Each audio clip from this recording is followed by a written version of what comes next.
झालं बोलणं. सांगितलं ना आम्ही.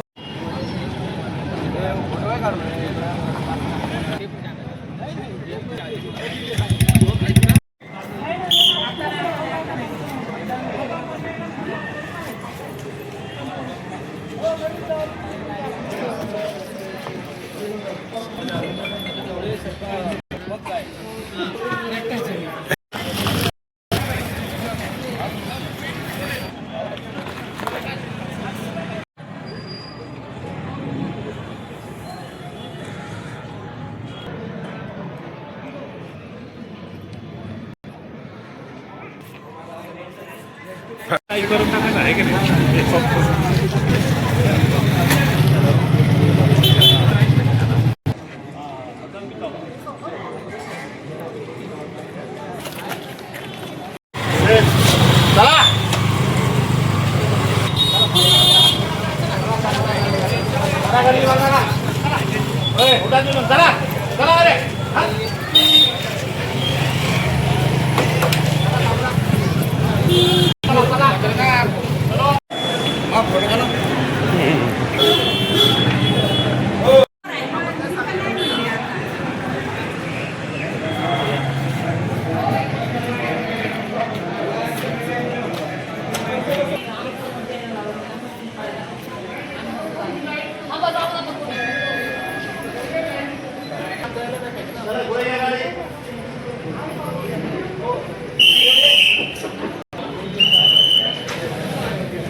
त्यांचा दबाव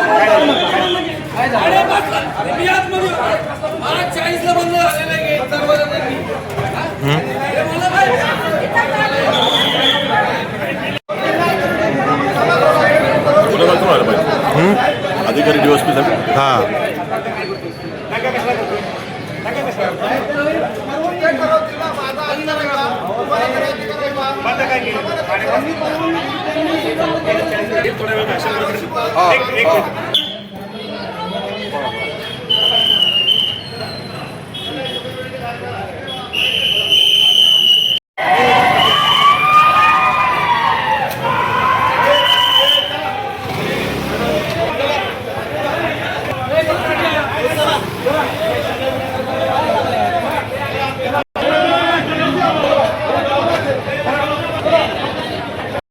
निर्माण झालेली आहे. नेमका काय वाटतं या ठिकाणी?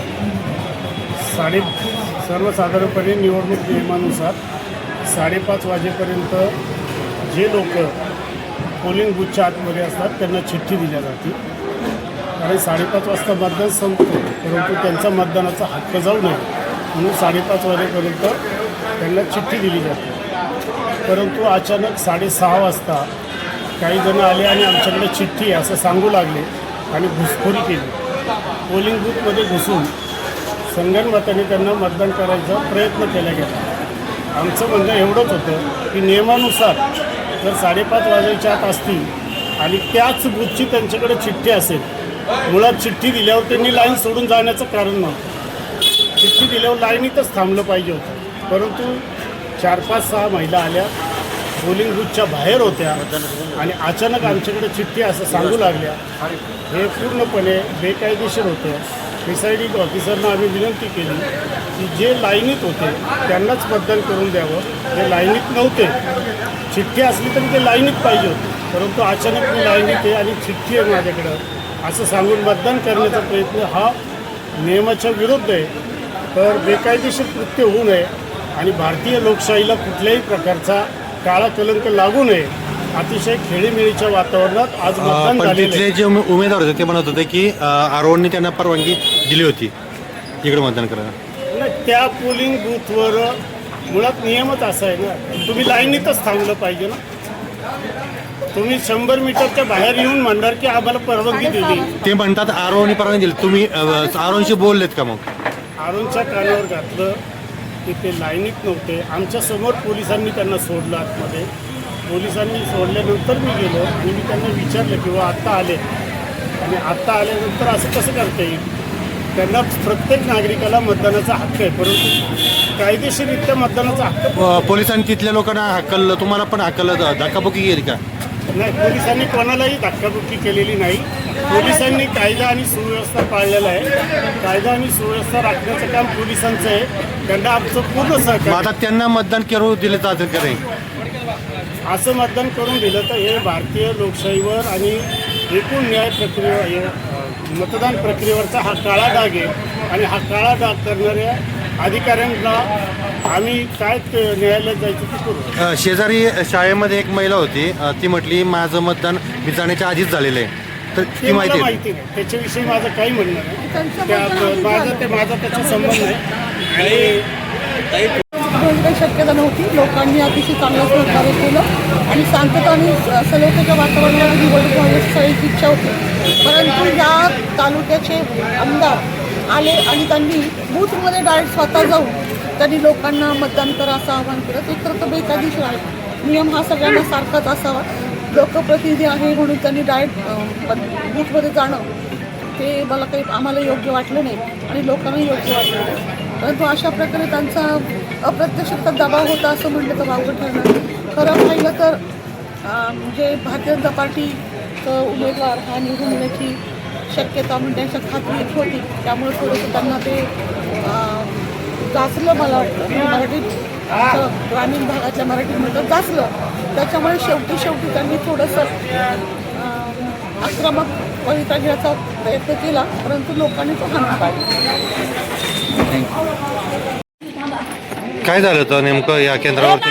काय झालं होतं नेमकं? आमचं चौघींचं मतदान दरवेळेस आम्ही मतदान त्या शाळेत करतो. मग आम्ही लाईनीला तिथं राहिलो ही पावती घेऊन. हिथं प्रभाग 2 लिहिले म्हणून आम्ही दरवेळेस तिथं मतदान करतो. म्हणलं आम्ही लाईनीला तिथंच उभं राहणार ना. आतमध्ये गेल्यानंतर तो माणूस म्हणतो इथं नाही तुमचं मतदान, तुमचं तिकडे. मग आम्ही कुठं जाणार? इथंच येणार ना. तोपर्यंत इथले लोक काय म्हणायला लागले बंद झालं म्हणजे काय करणार आम्ही? तिथं तासभर आम्हाला उभंच करायचं नाही. अहो तुमच्या लोकांनी सांगायचं ना मग आधी आम्हाला की तुम्ही इथं नका उभे राहू, तुम्ही तिकडे जा म्हणून.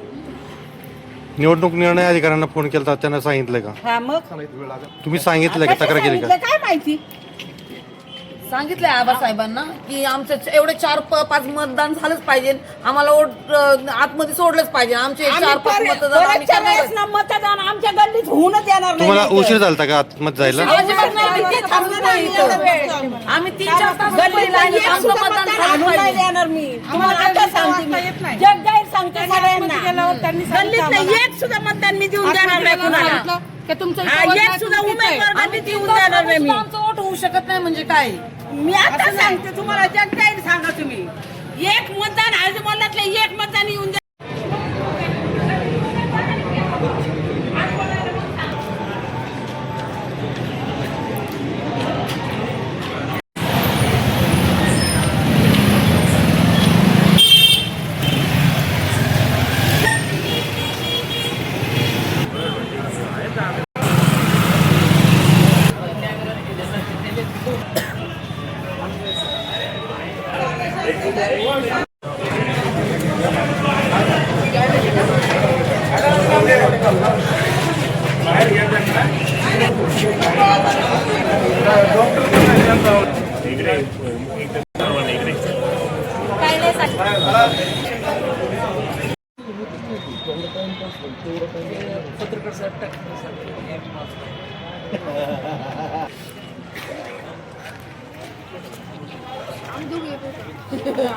येतात